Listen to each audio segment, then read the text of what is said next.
Okay. Well, it's now 7:01, so we'll start the meeting with the pledge to the flag. Pledge allegiance to the flag of the United States of America and to the republic for which it stands, one nation, under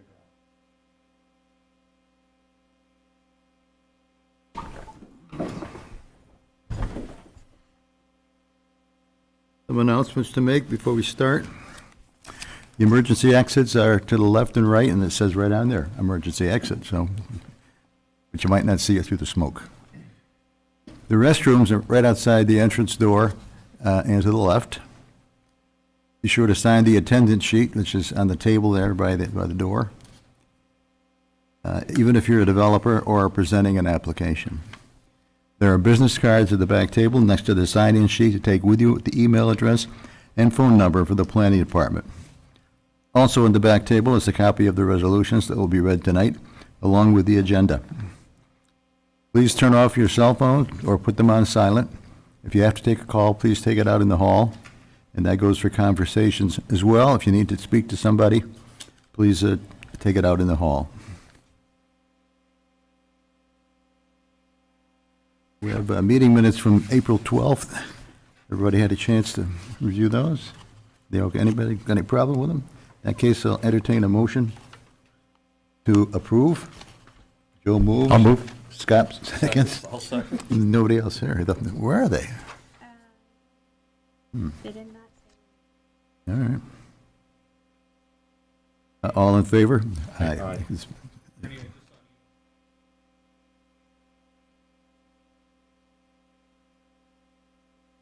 Oh, really? Oh. No, not till June. Zoom in June, right? Where do we zoom in? June 28th. June 28th. Election. Election. Yeah. We had correspondence from Peter Vars of BME Associates with regard to the Delta Sonic Car Wash, and one from Dave Anderson with regard to the TNT fireworks tent.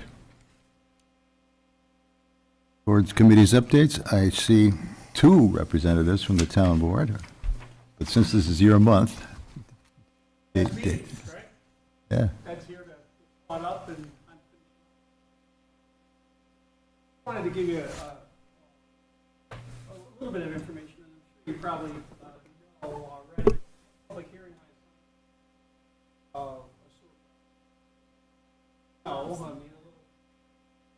There we go. Little history lesson. When McMahon Road opened in the 60s, there were two driving forces. Joe, what do you think they were from Farmington? Troop E and the racetrack. Those were the driving forces to bring sewer to Farmington, right, in the 60s. So Victor gave them that land, and that started the sewer projects. And it's hard to believe that Eastview Mall is 50 years old. Well, we've done a great job with the Auburn Trail. A few years ago, we put $9 million into bringing the sewer line down the Auburn Trail and getting over there. Well, we're trying to stay ahead of the game with our pump stations, and Victor's built like this, so we probably have more pump stations per capita than most towns as we try to move our sewer projects along. And you guys are well aware of what's going on East Victor Road. And we know that that pump station is not going to be able to handle the capacity. We put something out to bid a while ago, and we missed the mark on it. So we basically went with a consolidation with Labella saying, look, these projects are 3-4 years out. Let's combine them. Let's put them together, maybe for cost savings now, for bonding, for maybe having a better price from a contractor. So we're working on 5 pump stations that are under, 2 of them are underground, that are almost at capacity, 30 years old, need to be brought up above ground. Backup generators, nat gas generators on a lot of them, but about a $4 million project. And there was no fanfare last night, but I just wanted you guys to be aware, moving forward, is that the town board is pushing forward to get these upgrades and get things going and to stay ahead of the game, you know, so we're not playing catch up with some of those expectations for the sewer. So It was interesting also last night with stormwater management. Keith Maynard was making a presentation when that storm came through. So when the water comes in and then leaves, it was kind of poetic with that storm coming in last night. And the last thing I wanted to tell you is that as we move back to some normalcy, there is going to be a Memorial Day parade on the 30th of May. So it's coming back, and the veterans are pretty excited about that. And with that, I'll again thank you guys for your service and the good job you guys keep doing, and that'll be here for the next 3 months. Thanks, Dave.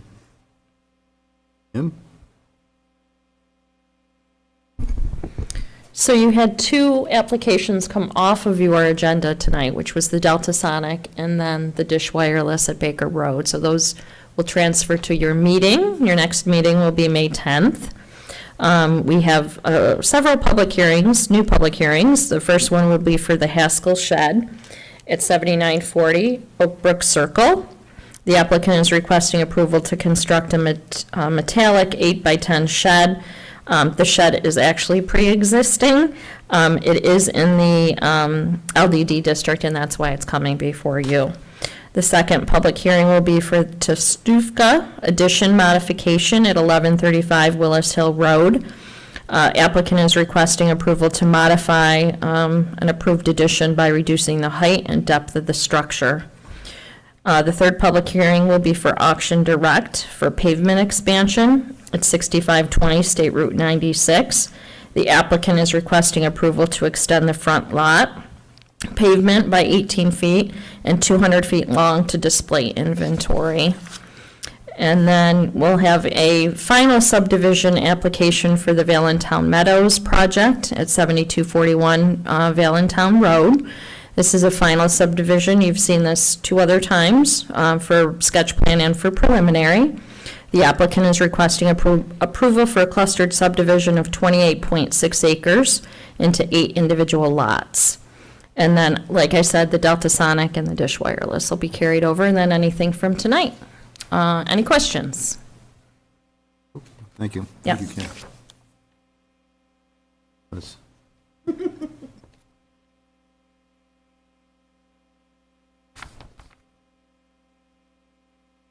A legal notice for the public hearing has appeared in the Daily Messenger, along with under review signs being posted on the subject parcels. Postcards were mailed to property owners within a minimum of 500 feet from the location for the initial public hearing date of each application. For applications carried over, please refer to the Planning and Building Office. With regard to the public hearings that may be on tonight, speakers are requested to limit comments to 3 minutes and will be asked to conclude comments at 5 minutes. As Kim indicated, the Delta Sonic Car Wash, our number 1 on the agenda, is removed until the May 10th meeting, as is the Dish Wireless at Baker Road, removed until the May 10th meeting. Next item is the Crown Castle DBA Verizon. I'll note that the public hearing is closed on this one. It's at 890 Baker Road. The owner is Pinnacle Towers. It's zoned residential 2. Tax map number 1.02-1-24.000. Applicant is requesting approval to install 3 antennas and 1 hybrid cable on an existing wireless facility. Good evening. Evening. Brian Tempia, representing Verizon, Crown Castle. We're waiting on county resolution. And that's why we're here. Good. That's it. County resolution came back as approved. Is this the one where we were waiting for more information? No, that's Dish. Okay. As I said, the public hearing is closed on this one. Anybody from the board have any? Was Another question? this the one where the neighbor was concerned about dish hanging on the same tower, or is this 90 Baker Road. 90 Baker. It's the same tower. A lot of facilities up there. Are you adding 3 new, or is it replacing 3? We're adding 3 now, What's their size? 2 feet high. I hear you. 2 feet, And how many? 3. 1 per sector. You look 1.5 foot. Sorry. 6 inches. Were you present at one of our meetings where, I guess it was Dish that was speaking regarding their situation. Power to me. Multiple.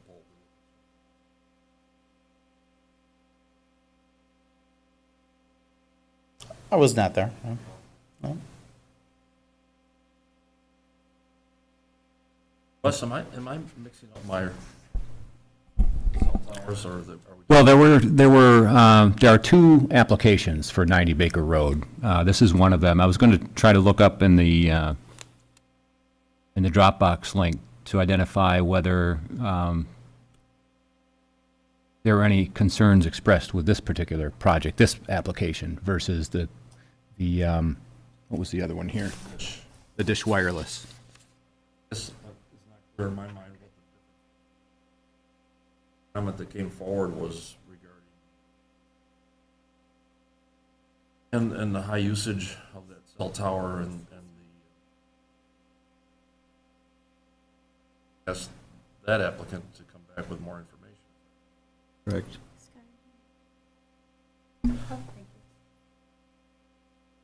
Yeah, and we haven't gotten anything back from them just yet. So in terms of continuity or completeness, I mean, isn't the same comment valid for Verizon as it is for Dish? So, from a previous life, I had an opportunity to investigate a lot of this because a lot of the different cell carriers were using telephone poles to add, I'll call them antenna devices to further 5G deployment in the neighborhood. So I'm very familiar with the FCC Tech Bulletin 65 here with the RF safety limits. So what we're looking at with the cell antennas is they're fully compliant with the FCC safety documentation. Relative to other antennas that may be on the various towers that are out there, I know, again, in a past life, one of the companies had microwave antennas for long-distance communications. I believe the FBI and maybe some taxi companies had antennas for two-way radio communications. And I can't speak to the radiation exposure from them, but to the cellular exposure, I think as long as they're in compliance with the FCC regulations, and I don't see any reason they wouldn't be, the technical bulletin that they reference indicates that there's no personal exposure issues. And I don't think you were at the meeting, Joe, when we discussed this and we had input from the resident who lives nearby and his indication of health issues that have emerged since living there. And we asked the applicant, which I guess was Dish at the time, to help us address the contribution that whatever this cell expansion might be whatever the effect might be that would possibly weigh in on our decision. I think I personally understand what you're saying in terms of the technical bulletin and the fact that a lot of these things have been analyzed when they come to us before the board, like this application. I think in this particular case, however, I don't know how the rest of the board feels, but and we're missing two members, but I felt very compelled to take a closer look at the situation based on the input from the public hearing. Ernie, you're the only one. The other two are not here. I'm not sure what your feeling is on it. Well, we were waiting for information from Dish after the last meeting, I think it was. They said that they would get it to us, but they've been having a little difficulty gathering all their information together, so we don't have it yet. I guess I don't understand the difference between whatever they're proposing and whatever Verizon may be proposing in terms of the impact to. Well, I can't answer that. I'm certainly no expert in this field. Crown Castle did send in this report. It's in part of your packet. I don't know if that makes a difference to you or not. Emissions report? And do you What you remember, sent me. at a prior meeting, we had a member of the public speak to issues with 5G deployment and the internet activity. that appeared to be misinformation about that. And to Scott's point, I don't know, and I wasn't at that meeting where the neighbor expressed concern, but was it relative to 5G or just radiation in general? No, I mean, Dave Condon was here when that individual appeared, and Dave and I think you and I had a chat afterwards where we both recognized that that individual had some pretty legitimate concerns, which I think was the objective of our decision to ask for more information, so that we could make a decision as a board that was not based solely on a technical bulletin. And I don't know, I don't feel like I have that information personally. Well, this is it, I guess, just handed to me from Crown Castle. Says, we write to inform you that Verizon Wireless has performed a radio frequency, RF, compliance pre-construction evaluation for the above-noted proposed site, and based on the result of the evaluation, the site will be compliant with FCC guidelines. The FCC has established safety guidelines relating to potential RF exposure from cell sites. The FCC developed the standards known as maximum permissible exposure, MPE, limits in consultation with numerous other federal agencies, including the Environmental Protection Agency, the Food and Drug Administration, and the Occupational Safety and Health Administration, OSHA. The FCC provides information about the safety of radio frequency emissions from cell towers on its website, and they give it to us here. Please refer, anybody out there want to hear it? I'll read it out. Be part of the record if you need to get it. Please refer to the FCC Office of Engineering and Technology Bulletin number 65 for information on RF exposure guidelines. Policy questions should be directed to VZWRF compliance at verizonwireless.com. Contact your local Verizon Wireless resource below if you have additional site-specific questions. And it's Michael Crosby, michael.crosby2@verizonwireless.com. This is from Sean Flynn, Manager, RF System Design, Verizon Wireless, which we'll make part of the So record. to Scott's point, then, I wonder if it would benefit all of us then to actually see the results of that pre-construction evaluation, compare them, and compared to the FCC's guidelines, so we knew where we stood with the exposures? You know, I personally would like to have more substantiation than just a printed letter from April Yeah, so 12th. if we had actual documentation in front of us that showed the results of that survey that he mentions in that first paragraph there, compare it to what we see from the FCC, so we know where we stand.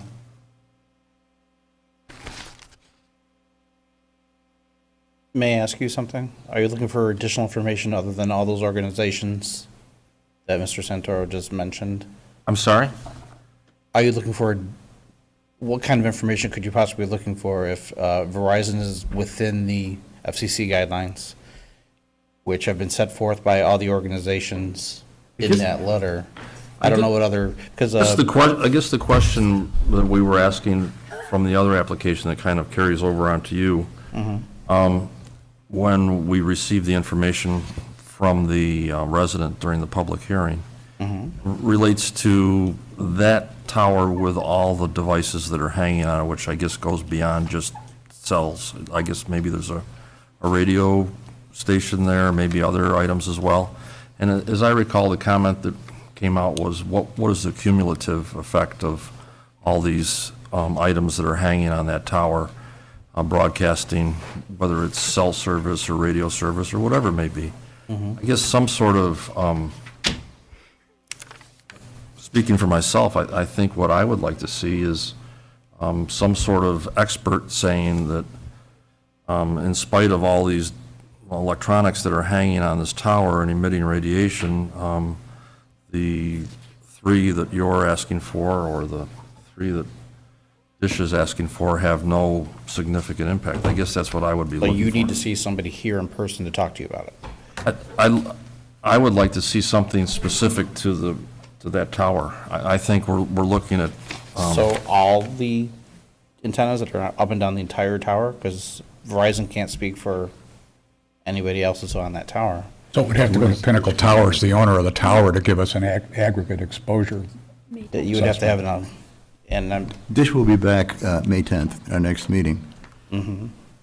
we had the public meeting for this 2 weeks ago that I was here at, and nobody spoke up then, And nor the board. Yeah, and I think, I don't think But we now it's had, coming I up. don't think we had the input from the resident when your application appeared, but we had it at the, in terms of timing, we must have done the other one. At the public meeting, we had the RF radio frequency engineer, Mike Crosby, here, but nobody spoke up against it 2 weeks ago. But here we Yeah. are today, Right, I understand that. and you're looking for additional information that I'm not quite sure that we can provide. I'm not sure if there's going to be a human being to come stand here and speak of all the antennas in conglomeration, creating, as you say, combined radiation. Is that what you're saying? I'm Well, not- we received, I think, a pretty valid comment from the individual who lives nearby, and it may not have come out in your application, but then I think it came out in the other application. It's the same cell tower, and it's the same, I judge it to be, it would be the same comment. And I think, you know, when I think of the purpose of why we're here, I think, and when I think of the purpose of a public hearing, which is to do what they did, imperfectly, to your point, because it didn't happen in your application. But nevertheless, you're in the same business doing a very similar thing. I guess as a board member, I feel compelled to see this to a little better information than a standard form letter. Such as what? That's what, Such as someone who is in the business, which I am not, that can take a look at the situation and say, you know, adding 3 new cell features is not going to make any difference. It's not going to be additive to the total radiation that's emitted from there. I guess I'd like to know, I'd like to have some level of comfort that way and some way to reply to the resident, should the resident wish a reply from us as to what was the basis for our decision, besides just, so I can bring the gentleman, Mike Crosby, who wrote that letter to you, who is the radio frequency engineer for Verizon. Basically, what he'll tell you is what's in that letter. and And I- he'll just be repeating what's in the letter. And I guess what I think we're looking for, what I think the question was, I think you used the word aggregate, I used the word cumulative. It is all this hardware being hung on the tower, is this adding more, incrementally more radiation to the nearby public? I guess that's the question. So then we fall back to who could possibly answer that, because I don't know who that person would be that can measure all the cumulative radio frequencies from all the different that what Dish was entities gonna on the do? tower. I'm not sure that they They would have to necessar- guess. I'm not sure that they necessarily have to measure it so much as maybe they can qualify it. Maybe, I can't think that we're the only board in this country that is seeing this type of thing, but perhaps speak to us from a qualitative perspective and say, maybe these speakers broadcast on this frequency, which is not additive to that frequency. I don't know. I can tell you that, and I'm not even a radio frequency engineer. All the antennas on any cell tower anywhere have different frequencies. For example, Verizon purchases from the government frequencies, just like Channel 10, the television channels, they also own their frequencies or their radio stations. T-Mobile, AT&T, they all purchase different radio frequencies, just like turning a knob on a radio, you go from 96 to 95 to 100, and they're just different frequencies. They don't cross or create a super frequency or anything like that. They're just different frequencies that are running through the air at all times. Well, And that's not even coming We're from going to Victor get and some information from the Dish next meeting. Okay. They said that they'd be here, correct? Yes. So why don't we just put this over to the next meeting so you and the Dish people can get together and give us a presentation on these frequencies are and what they do. You want Verizon and Dish, two competitors, to get together and Not unheard of. You want Coke and Pepsi to get together and join team? And I'm not sure what we would do, but if you tell me what to do, I'll do it. But just come back with, if you have somebody that you can, that can speak to this, bring that person along. Otherwise, we'll listen to what. Maybe you'll both be giving us exactly the same information. I guess I would ask you to take a look at it from our perspective. Oh, I appreciate that. And understand that when someone comes to this meeting in good faith and tells us what we were told, I think we have an obligation to have a sound basis for granting an approval if that's what we grant, and vice versa. I think the problem that you all have is that you're just one person that's on this tower, and there are other entities on there that these folks can't get the information from. It would go back to whoever is leasing you the space on the tower, I think, unless you guys are Pinnacle Tower Even as they would well. have, okay, Crown Castle owns a tower. Okay. So they should know what else is on the tower, and should be able to Yes. get the engineers to tell you what the frequencies are and the power, I right? can tell you that, and I'm not an engineer. I know all the frequencies. I can get It's all cellular that's on the tower, there's nobody else? even if there's a radio, I'm not sure, to be honest with you. I have no idea. I'm not sure if there's a additional antenna from a non-cellular, Sure. but I appreciate where you're coming from, and I know you're looking out for the town and the folks in it. I understand that. But Crown won't be able to amass anything different than, here are the frequencies that are licensed by Verizon, AT&T, whoever's on the tower, Dish, and then they'll give you a document that shows you all the licensed frequencies that could be used on that tower. And then that's all they could do. They can't. The next thing would say that anybody representing any of the carriers, such as Verizon, such as Mike Crosby, the radio frequency engineer, he would come in and say, this is our emissions report. We are tuning our antennas at or below, usually quite way below, the allowed frequencies, or radiation is, everything's radiation that we're talking about, all these frequencies that are allowed under the FCC and all the other organizations that are on that emissions report. Maybe the best way to take care of this is for us, the planning board, to retain someone who is an expert in this field to digest the information from both these cell companies and tell us whether we're making a sound decision. Now, I guess I don't want to let the cat, or open up Pandora's box, but we can talk about just one tower in Victor, or all the towers in Victor. No, we're talking about this one especially. This one's produced a pretty good response, and I think it's unique in that it has so many items hanging from it based on what we were told. There's plenty of others in the area. Maybe the expert would concede to what you're saying and say it's no big deal. I don't feel that I'm an expert in it, and I think to a certain extent we're not really supposed to be. Well, we know we're limited by FCC rules, federal rules, about how much we can do with regard to cell towers. That's the number one thing that this fall backs onto, is that right there. And We can certainly look into what this question is, which was raised by one of the residents nearby. When it comes down to the push and shove, we're probably going to have to approve it no matter what anybody says. But we'd like to be comfortable in knowing what the exposure is to our residents around it. yep, and I'm trying to be hopeful, and Appreciate it. I guess the only disappointing aspect for me was that we thought this was going to happen 2 weeks ago. We had the radio frequency engineer here to answer all these questions, and the public, nobody showed up to say anything. The board didn't even ask us any One did. questions. Excuse me?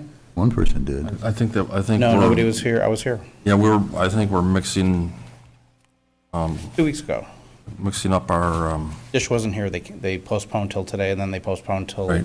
May We 10th. got two, and I think the comment came for Dish, and Verizon didn't get that comment. So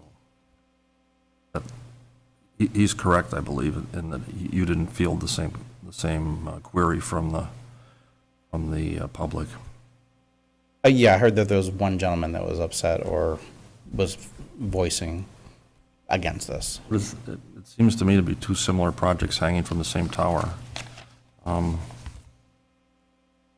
So would you like me to come back here with Mike Crosby, then the radio frequency engineer who wrote that report to you, so he can defend his report? I could do that. That would be helpful, I think one of the things that the board would like to see is the actual report, right? Like Mike Crosby has indicated in this April 12th letter that Verizon has performed a radio frequency compliance pre-construction evaluation. I think the board and the town would like to see that evaluation, and. Show you the actual evaluation? Yeah. Will anybody on the board understand it? Well, that's why they're saying they might need to look for someone to help them digest it. You have anybody like that, Wes? I don't know if we do. It's possible, we might, yeah. How many months do you think this might take? I would. We'll do it. We'll bring, I'll talk to Verizon, and remember, I'm not an engineer. Right, understood. Yeah, I'm project manager overseeing the, No, I don't think the review of a emissions report or this radio frequency compliance pre-construction evaluation, I don't think the evaluation would take a matter of months. I think we're talking, a person that could actually understand the report. To get an actual person on the board that would understand it. No, we don't need to have somebody on the board to do that. Or present here. We can obtain consultant support from people who are experts in the field and ask them for their independent opinion. The town engineer might have someone on staff. Okay. To be able to review that in a quick fashion. Well, I'm just bringing that up because there's a certain time frame that I'm sure. Mr. Centaur, you brought that up a few minutes ago about there's a time clock. Are you familiar with the time clock when this whole thing starts? The federal government said in a parameter of time. Right, there's a certain time by which you have to have a decision, I guess, right? Yeah, and I think it's only like, I'm not exactly sure, but it's only 60 to 90 days, something like that. So I'm just bringing it up for timing. Yeah. So for example, if by the end of the week, your company or your folks could provide that evaluation or the report to the planning and building office within a matter, if we get that by the end of the week, then, we might be able to have it reviewed within 7 days. Yeah, I would have to even ask them if they would even provide the whole report. I'm not sure. That's Verizon's.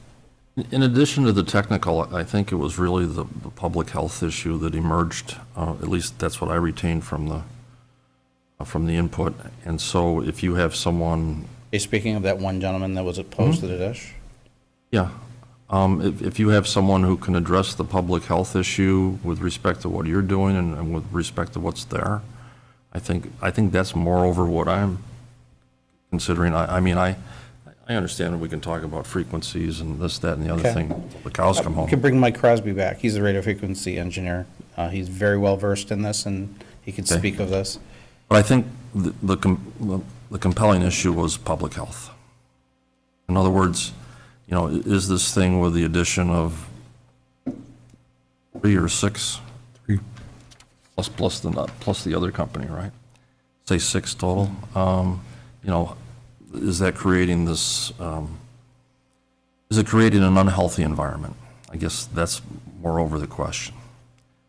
And I understand that everybody wants to refer to a technical bulletin. I get that. But someone who can speak more qualitatively than quantitatively.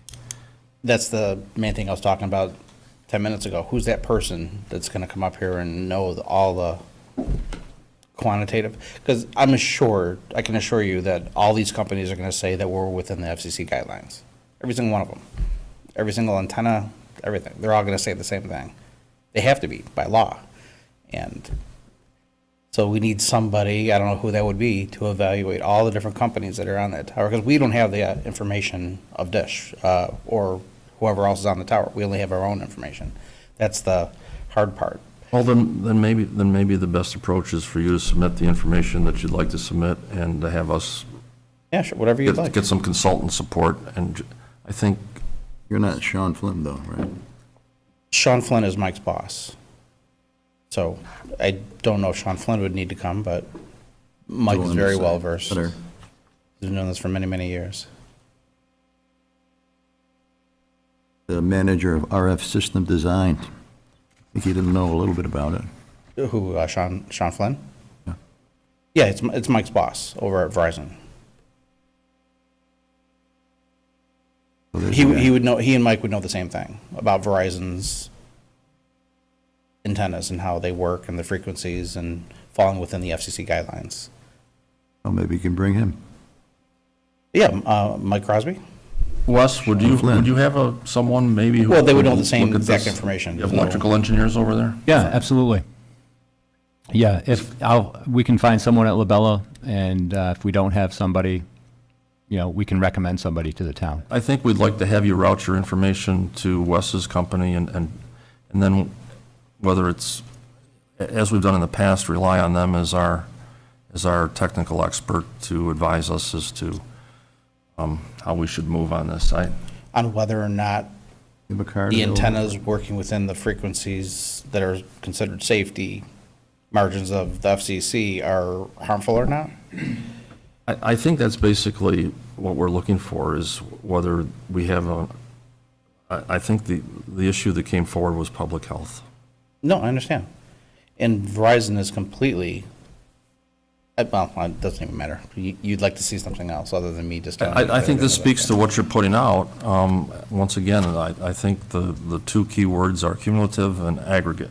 Do we have a situation that's, for lack of a better description, a hot spot in our community that's emitting, a tremendous amount of radiation because of all these features that are being hung from it? I don't know. But I think it would be good to know. Sure, and I'm at the limit of everything that I know that I just told you, so I need to get an expert that can help you out. That would be Mike Crosby for this one. Joe, do you have any feelings about this? You're kind of quiet down there. Yeah, I'm digesting a little bit. I was doing a little scanning of effects of RF exposure, what levels are safe, that sort of thing. I guess I would concur about having Wes's team take a look at it and giving us an opinion. The issue that you have, we all have actually up at that site, is we've got some pretty high-powered radio stations up on that hill, plus all of the frequencies of the different cell towers and everything else. And the residents' comments were basically saying, how many more things am I going to see? And it's already all this radio frequency energy directed, outward, and I'm right next to it, and now you're just adding more things. And his concern, and I understand it, because he says he can't get certain communications, whether it's TV or whatever, because of all this power, and now we're just adding more to it. Bottom line is what's the incremental increase? And, to me, it's a bigger question, not for you as a problem, but more as a site problem. What's the true exposure issues that someone in that location, from all of that cumulative radio transmission power, what's he going to realize? And is it a harmful thing? Yeah, once again, that falls into who's going to measure all this. I don't think And- it's a matter of your frequency and another frequency all piling on. It's sort of cumulative radio frequency emissions, and I'm certainly not an RF engineer myself. I'm a structural, so I worry about towers falling down, not all the energy coming from them. So Yeah, I think just getting an opinion from Wes's team, if it's in-house or outside, would be valuable and help us understand it. And so I think that's probably the only thing we can do from okay. from our So from what I position. understand, the public hearings are now closed on this, correct? Correct. It'll just be the board. So the next meeting, May 10th, would you like I could bring Mike Crosby, and then he could speak a little bit better than I can about this, for sure. Or Maybe whoever he you could put think you at best. ease. Once again, he could just speak for Verizon. Mhm. not any of the other Understood. carriers or entities that are on that tower.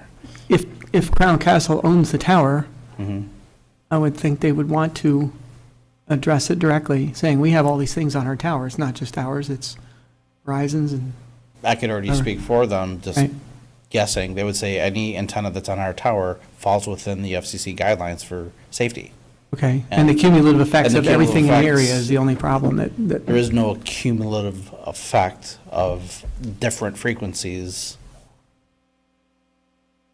I can't speak of it, though. That's the thing. Well, that's I'm not an why- That's the engineer. thing. I'm stepping Mike into a Crosby boundary back. that, yeah. yeah, I'm not, I shouldn't, I can't say too. I understand your position. Yeah. I certainly do. And we need to be able to answer the residents. Understandable. So if we can get through that hurdle, I think, we can move forward. Yes, that'll help confidently. you any way I can. What I can do is bring a Verizon representative, and then they can speak for Verizon, and hopefully that'll help I you. I think that's what we can ask. Yeah. Okay. We will table this until the next meeting, and hopefully by that time, we'll have enough to make a decision. Okay, so the 10th. Yep. All right, any you. other questions or anything else before I leave? Any other? And you're going to submit the pre-construction report to the town? Like the emissions report that Mike Crosby did? I can go to him and ask him what he would divulge Okay. for the report, and let him, That way, Labella would have the opportunity to review that and provide some feedback at the May 10th meeting or prior to the May 10th meeting. okay. Yeah. Yeah, I'll give him a call either Okay. tonight or tomorrow and see what he can do about the full emissions report Okay? that you were requesting it. That'd be Okay. great. That'd be very good. All right, and you Appreciate good? it. All right, thank you. Okay. Next item is the TNT fireworks tent, 4-20 Commerce Drive, 05SP 2022, 05SU 2022. It's zoned commercial. The owner is Victor Square Retail LLC. Tax map number 6.02-2-47.100. Applicant is requesting approval for a temporary tent for sale of New York sparkling devices from June 30th through July 5th. Hours of operation are requested to be 9 a.m. to 10 p.m. We've got staff comments here. We have to review and address all signs that might be there, or you might be putting up. We also have to discuss to be any outdoor lighting and the hours of operation. So I've got a note that last year, that's actually a note from one of the residents, Dave Anderson. I think last year we did 9 a.m. to 9 p.m. That's just for background information. We did 9 a.m. to 9 p.m., did you say? You did. I have the resolution.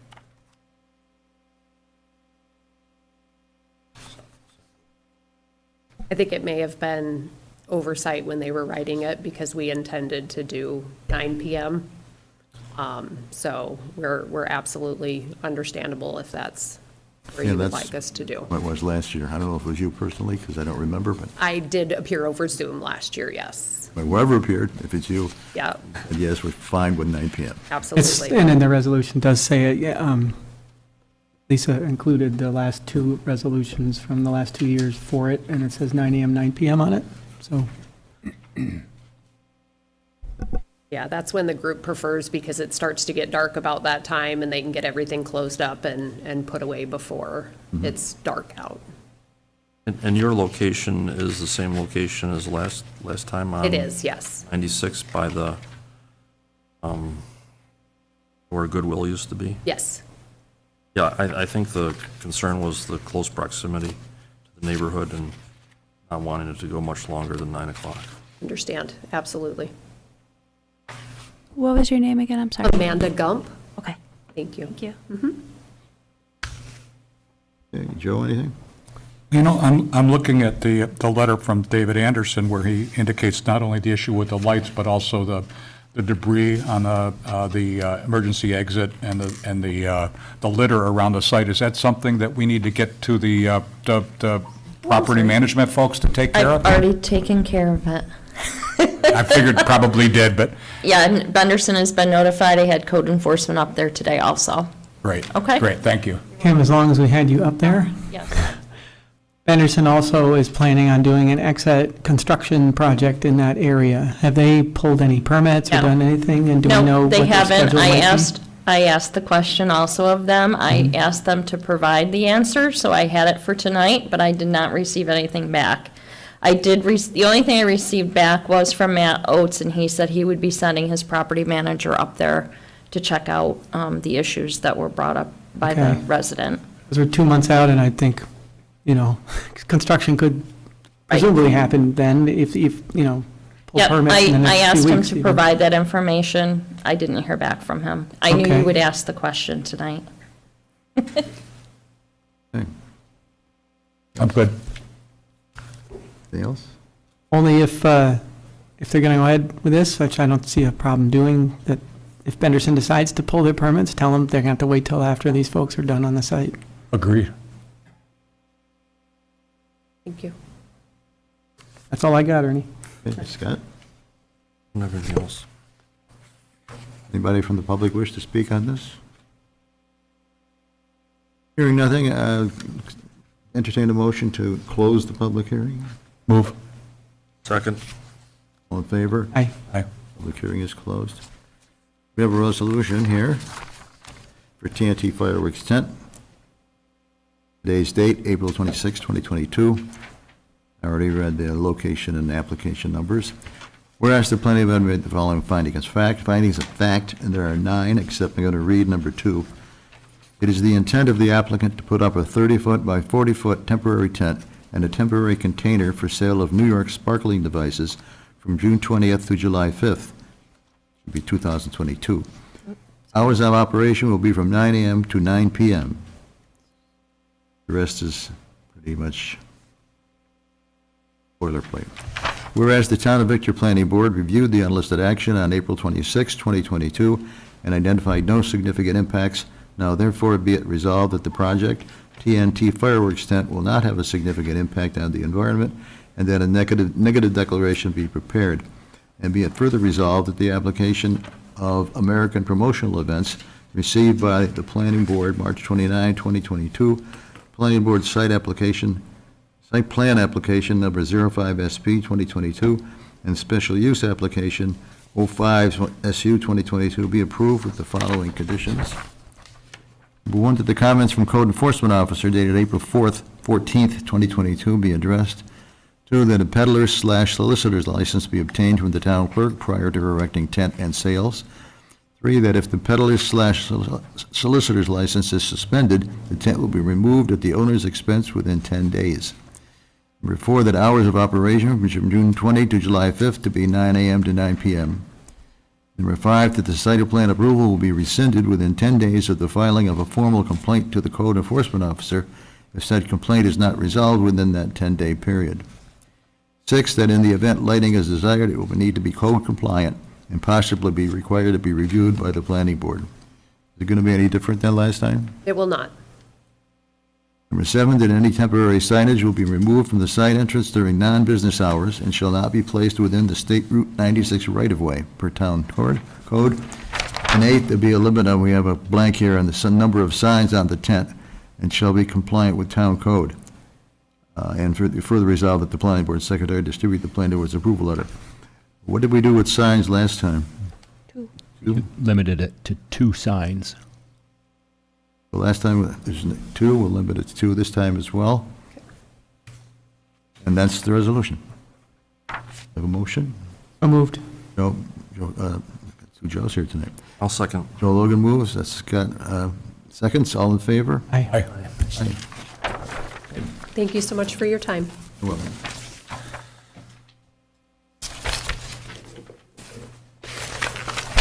And we have an informal discussion, which is our last item, for 1098 Oakwood Drive, zoned residential 1. The owner is Daniel Hybe. Tax map number 15-03-1-65.000. Applicant is requesting to come before the board to discuss if they will allow another lot on the existing subdivision. Good evening, everyone. My name is Sky Hansen with APD Engineering, and I'm here with my client, Greg Van Gordon and Katie Van Gordon. They wish to build a 2,300 square foot home on their family's property. Our vision is to subdivide 1 acre out of the existing 6-acre property that their family owns. We came here tonight to just have an open conversation. If there's any concerns that may stick out to you with the subdivision of this parcel. You guys want to speak on anything, your vision for the home? So you can kind of see what's there. Before you go any further, if you just introduce yourself when you start, so that, I'm Greg That Van has it. Gordon, and this is my wife, Katie Van Gordon. My wife's parents own the property currently. And so the hope, kind of as you can see, would be to create kind of a 1-acre lot down along the roadside. We're hoping to build the house kind of sort of even with their property, so there's kind of minimal kind of view from their house of the new house, and then have the driveway come along. We do recognize that it's because of the 1 acre, it's narrow there because of the way their property lies. So, it wouldn't match the 200-foot depth that is typically code. And then also, depending on the specific floor plan used, the 40-foot setback on the rear side would be kind of difficult to meet. So there would be 2 areas where we would potentially need variances if you guys felt that this kind of subdivision was feasible. I'm looking at the map here. There's a bump out, which is where the town would measure the distance from the lot line. Is that for fireplace? Yeah, the very small, if I could just reference this, just right on the end, or? No, yeah, right there. Yeah, that would be a fireplace, which probably had a gas fireplace, so that probably would be there. That was just kind of how I'm sorry, can you see what I'm referencing? There's a pointer at the podium too, if you wanted to point at the screen also. Oh, that would work great. Try not to blind anybody with this. If you're talking about right at the top part there, yeah, that would be a fireplace, yep. Which we would, again, as I was saying, it would probably be, propane would probably be what we would use, so we would probably have a gas fireplace. We wouldn't have a full chimney there, so that probably wouldn't be an issue there. Well, I took a drive back there after I got this application, and that is very steep. Yeah. Looks like it's close to 45 degrees. I don't know the exact measurement, but it looked pretty steep to me. And there were 10 deer on it, by the way. Yeah, there's always quite a few deer there, yes. So we are very early on in our design. We obviously would get a survey, before we came back before you guys for a real meeting. And also I want to note that this floor plan is also very preliminary. I believe you guys have been looking at different floor plans. So these numbers you see on here for setbacks aren't exact right now. They're subject to change. If we take some questions from the board, Joe Logan? it looks like the house plan that you're showing is scaled awfully small relative to the house that's there. Now, that could be a very large house, It is. so, Sorry, I don't. no, it's okay. I'm wondering if it's to scale with the rest of it. I thought the same thing when I was designing it. I thought my scale was off. No, that's to scale with the house. So I'm Katie Van Gordon, sorry. So that's the house I grew up in. It's a ranch-style house, so it is not 2 stories. And the part of the house that is closest to the proposed house is garage space and, right, exactly. Yeah, so the livable area of the home is the other side. If I'll just add on too quick to that, her parents have owned their own business, and so there's an addition there that is business space, and it's been an addition onto that, so it is substantially It is a larger. large. Yes. I may have another question in a little bit, but I'll defer to the rest of the board for the moment. Well, I think it's a good idea to come to us for an informal discussion as you're doing. I don't know, I didn't visit the site like Ernie did to see what the topography is like, but if it's steep slopes, that's an issue to be contended with. But I guess what jumps out at me more than anything is the size of the neighborhood in terms of lots that abut you or surround you on Oakwood Drive. The lot that you're creating seems to be especially smaller than any other lot in the neighborhood, and I'm curious to know what the public hearing will bring in terms of your neighbors coming and voicing their opinion. So my question to you is, have you spoken with any of your neighbors regarding your project, and do you have any preliminary input? So personally, I have not. I don't know if, personally, I have not. I don't know, I mean, your parents are familiar with quite a few of the neighbors. Yeah, I mean, we know everybody, so we could very well go forward and ask. This drawing that was included in our packet, I think, is very, very telling. I mean, when this neighborhood was created, it was created with large houses on large lots. And it's been my experience in Victor that that's what many people liked at the time that this home was built. I understand today, the home that you're showing is more popular than the homes that were built 20 or 30 years ago. That being said, the neighborhood's kind of established, and I think the wild card, in my opinion, is how's the neighborhood going to react to this? That, in addition to the topography, I'd like to see how the topography affects the layout. Yeah. I think it's an interesting proposition. I think it's just kind of sticks out as a noticeable difference in the neighborhood. Well, I live just around the corner. Oh, okay. I can't see that property from my property. For the planning board's benefit, I've brought up Google Earth here, and I wanted to zoom into Street View for you. Okay. Just so you're familiar, you're probably familiar with the neighborhood, right? Modoc Road, east-west, Oakwood Drive coming here, and then 1098 is right here. So, Right. just as an example, to understand, get a better understanding of the topography, at least from the cul-de-sac area or end of the roadway, Yeah, right? you're right, Ernie. So it kind of, just as from a planning standpoint, and sometimes we've heard, for example, the Conservation Board talk about having a project fit the site rather than, having the project fit the site versus modifying the site to fit the project. Right. Something to that. Don't fight the site. Right, don't fight the site. There you go. So it's just an example of maybe the challenge that we would be presented with. And also, I guess, right, we're not serviced with public sewer here, so I don't know what the possibilities of a conventional septic system here are versus some sort of alternative system. I don't know how that might pan out. I just had mine pumped on Friday.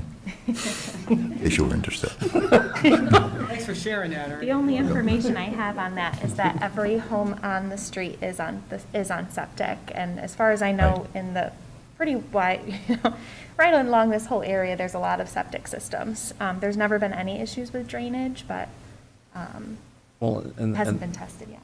And that's, as I recall, that era of building in Victor, because I built at that time as well. Larger lots, larger houses can handle septic systems because they've got the room. Septic systems sort of act as a de facto form of zoning. But in your case, if you have to do a lot of excavation in order to create a somewhat level area in which to situate the house, then that can compromise the grade that you would need for a septic system. I don't know.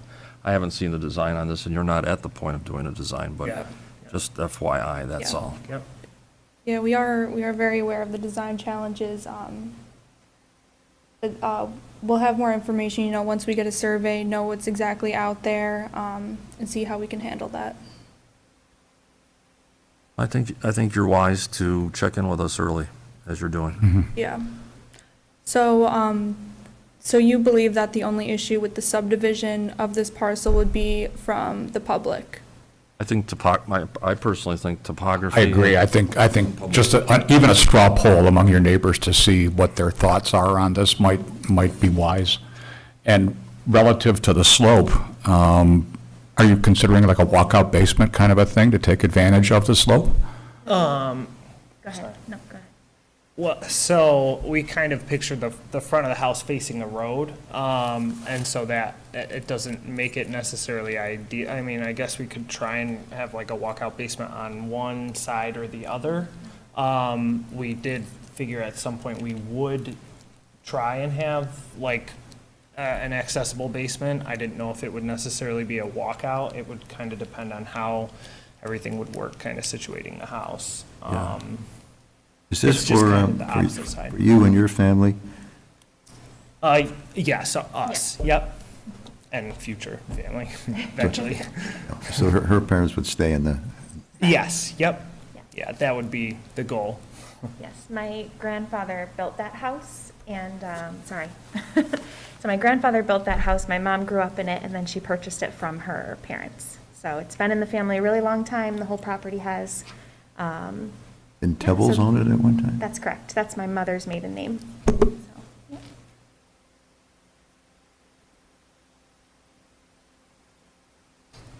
Anything else? So I just want to, tonight, basically all you're deciding on is whether you would want them to move forward with just a subdivision. And that's what your goal is tonight. That's what they're here to find out, whether you would want them to move forward with the subdivision of this lot. Not design or anything else along those lines, but the subdivision strictly. Well, I think your subdivision is tied directly into your design, because where you put the property lines is going to relate to exactly how the house fits. I think that's a challenging site. If you had a reverse walkout house, that might work. Yeah, yeah. We don't see many of those. I think you, if you wish to proceed, that's certainly up to you. I think your point, Joe, about a straw poll, I don't think that's a bad idea before you invest further Yeah. into what you're doing. Yeah. I mean, I'd hate to have you come here, tell us the bearing and distance of these, subdivision lines, and then try to make everything work into that which you've created. Yeah, and that is why we're here, because we don't want to we don't want to invest a ton of money into trying to do this project, only to find out that, well, the variances aren't going to work out or won't get approved, and that, we have recognized from the beginning that the topography could be an issue. We've kind of talked to a general contractor who we would most likely be working with, and he thought that you could make it work, but it would be, we recognize that it would be a lot of excavation work, yeah. So, just out of curiosity, is there any possibility that you could simply take the main structure there, that's your family anyway, and add on to it and put a really big addition on there? Live with mom and dad. There would be a variance involved with that, I'm sure. Yeah. Would that qualify as a duplex, maybe? Maybe. Probably. Kim's like, Then you wouldn't have to change any property lines. That's true. Just thinking out loud, sorry. Yep, yep. so I was thinking about, as you were discussing the location of the house and the steep slope, perhaps, I think the original statement you made about locating the house so that it was not in front of the other one, just looking at the street view, that house is so much higher, the only thing you'd see is a roof line. Yeah, Technically, I mean, so I guess my question is, it seems to be flatter to the left, at least on that The south, left. yeah, on that image, and if I were putting a house anywhere on that lot, I'd put it more to the left, you might run into some issues with your other neighbor there who has a driveway entrance, but it certainly would be easier to build on a flatter surface, and you'd end up with one long yard, that's more usable perhaps. And there is, of course, one issue. So when the town water came through, our parents' water line comes from the corner of the house. It's right here. Yeah, that corner, Yep, right down On a to here. diagonal. So we can't, if we were to build there, we'd have to Move move the that line. water line. Onto- Pretty substantially. Yeah. Because that was the thought we had as well, is, well, that is kind of a flatter area, it's more open, it almost makes more sense there, Yeah, in but. any case, you're going to have to put an easement across there for your And parents' yes, property. there would have to be an easement, and that. Which isn't a we- big deal, Yeah. but at We the same do, time. we are already aware, us and our parents, and they already talked to their lawyer about that to confirm that that wouldn't be an issue, but yes, that would have to be there. Yep. Okay. I guess in general, I sympathize with what you're doing, and I would say the best thing to do is to get some buy-in from neighbors. I don't know. The other question, I think, was asked in the email to us about whether or not it's a minor subdivision or not. It's a minor for sure. So I could envision one or two other people maybe wanting to do the same thing in that whole neighborhood. When does it become major, if ever? It's dependent on when the lots were created, right, with the subdivision regulations. So if they were created prior to 1977, each one of those individual lots could be re-subdivided as a minor subdivision. So Okay? it sounds like that may be the case, based on what you're All telling us prior to about your house. 1977. So they could be re-subdivided. Yeah, okay. Unless and I don't know, we've told them to maybe check deed restrictions to see if there were any deed restrictions that applied, that they could not be re-subdivided. We don't enforce those deed restrictions. We don't have copies of those deed restrictions. So if they were put on the lots, that would be something that they would be filed in the Ontario County Clerk's office. So we did tell them, I believe, to check the clerk's office to make sure that they could be further subdivided. Again, if they go forward with it, it would be a civil matter if somebody did have a problem in the neighborhood with it.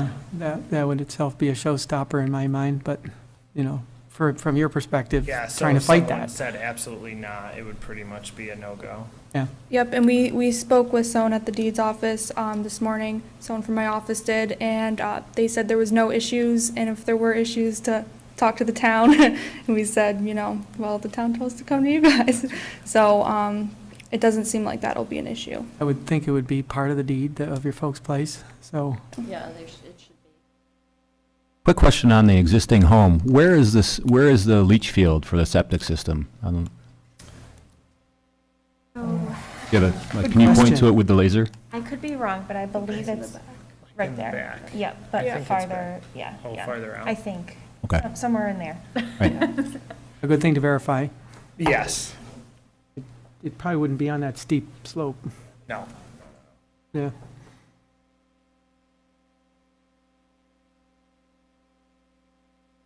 So with the 1 acre minimum for subdividing a parcel, we would definitely probably need the lot depth variance. Depending on the floor plan that we pick, we might not need the rear setback variance. I just want to make sure that that won't be an issue, if subdividing isn't an issue. So as you probably know, the variance would be considered and reviewed by the zoning board of appeals. Yes. Right? So I don't know that the planning board would be able to provide a recommendation in that regard. It's really up to them. An informal with them might be worthwhile. Yeah, okay. Okay. The zoning would certainly look at that carefully, and if they see it prior to your making all this, the next leap, so to speak, Yeah, I think they'd be appreciative of that, and certainly more willing to consider it. you guys have anything else you want to add? I don't think so, yeah. So, because the subdivision couldn't be approved without the zoning board approving the variances, correct? So it's kind of, it all has to be kind of looped into one. Unless you don't need any That's- and that- variances. Yes, right? unless, yeah, but I don't, yeah. That's- You're right. You're 100% right. Planning board can't approve a subdivision that doesn't comply with zoning setback requirements. So therefore, you need the variance before the planning board would be able to approve the subdivision. Okay. There's some coordination where you could do that concurrently, Yeah. but yeah, you're right. Yeah, it might be a good idea, as mentioned, to check in with them informally as well.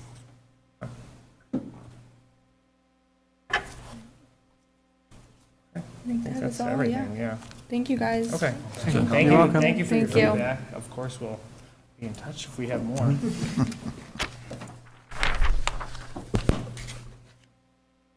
Where do you live? Right there.